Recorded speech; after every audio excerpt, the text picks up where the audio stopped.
working on ABC order, so alphabetical order. So remember, our first step is, and I have already done it, is to line up our words so that the first letter lines up all the way underneath. Oh, let me move this over. So our next step is we have to go through the alphabet. And look, the alphabet is right here for us, but it's also in our minds. So we start with, do we have an A word? Let's look on down. No. Do we have a B word? A word that begins with a B. Do we see a B word? Ooh, point to the B word. I see a B word. Ooh, yes, here we go, back. And these are different types of motion. And guess what? We know our back and forth motion are quick, are fast, are slow. We push and pull. So we know all these different types of motions and our types of force. All right, so we have back. All right, so we're already to B. What about a C? Do we have a C word? Oh, let's look. Nope, I do not see a C word. What about a D? What about an E word? What about an F word? Oh, I can already hear. Yes, we have an F word. Oh, here we go. It is right here. So let us move that on over. So we have F. All right, where will we leave off? All right, we have G. Do we have a G word? Nope. Do we have H? I? Oh, J? K?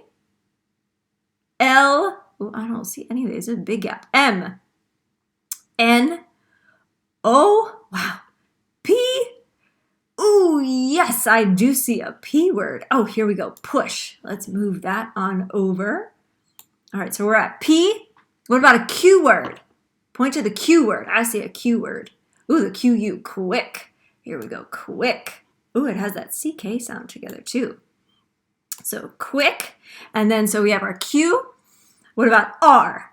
Nope. What about S? Yes, we have our S word, so slow. So in alphabetical order, it goes back, forth, push, quick, and slow.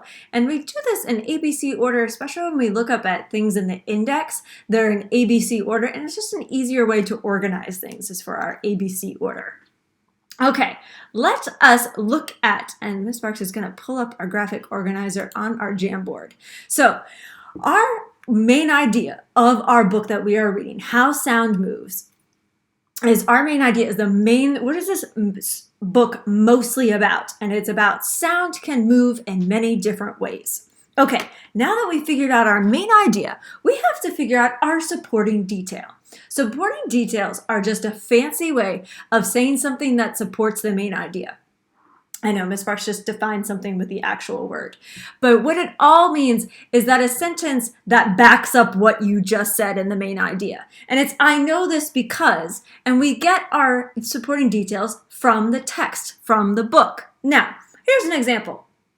What about you were reading a book about that cats play or kittens play? So a supporting detail could be that they play with toys, that they play with other kittens to learn how to be cats. And what if I said that another supporting detail could be they drink milk? You're like, Miss Sparks, that has nothing to do with what you just talked about of kittens. My main idea is kittens play. That is my main idea, that kittens like to play.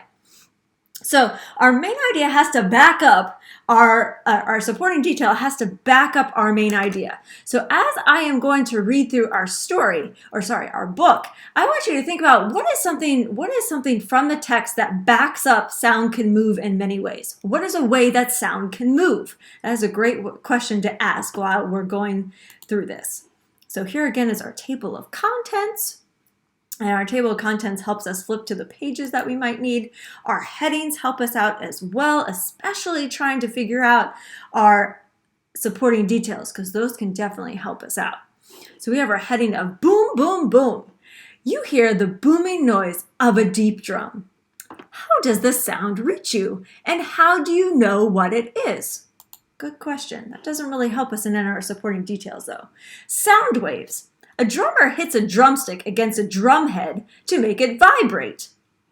I have my drumsticks and my drum head just to help us understand what those are in case we didn't know. Our photographs helps with our captions.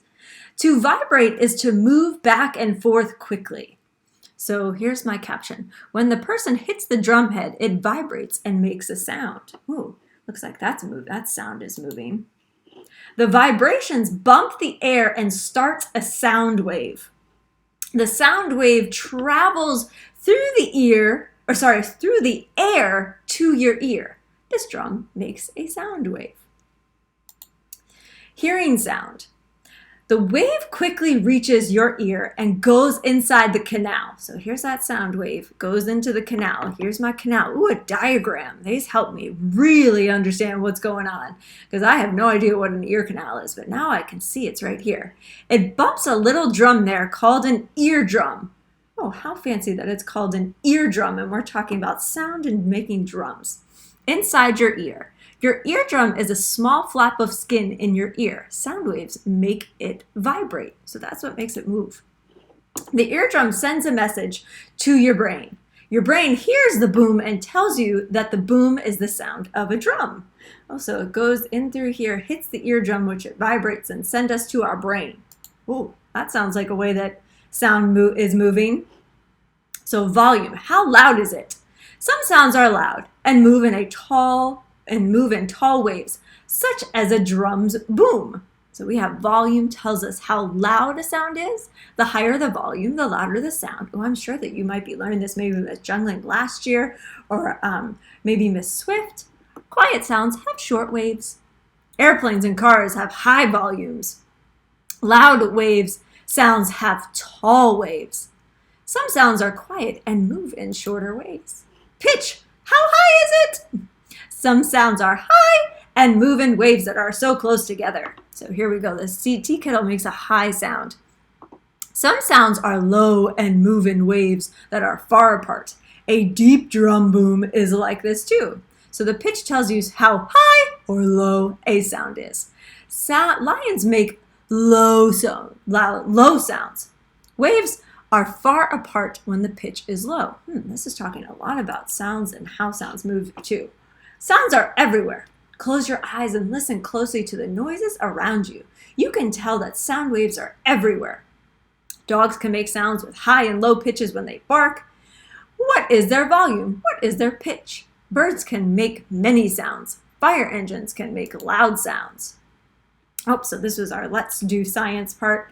And then we have our glossary and our index. And look, our index is in our alphabetical order. Look at that. A word, note B, C, D, E, and it keeps on going.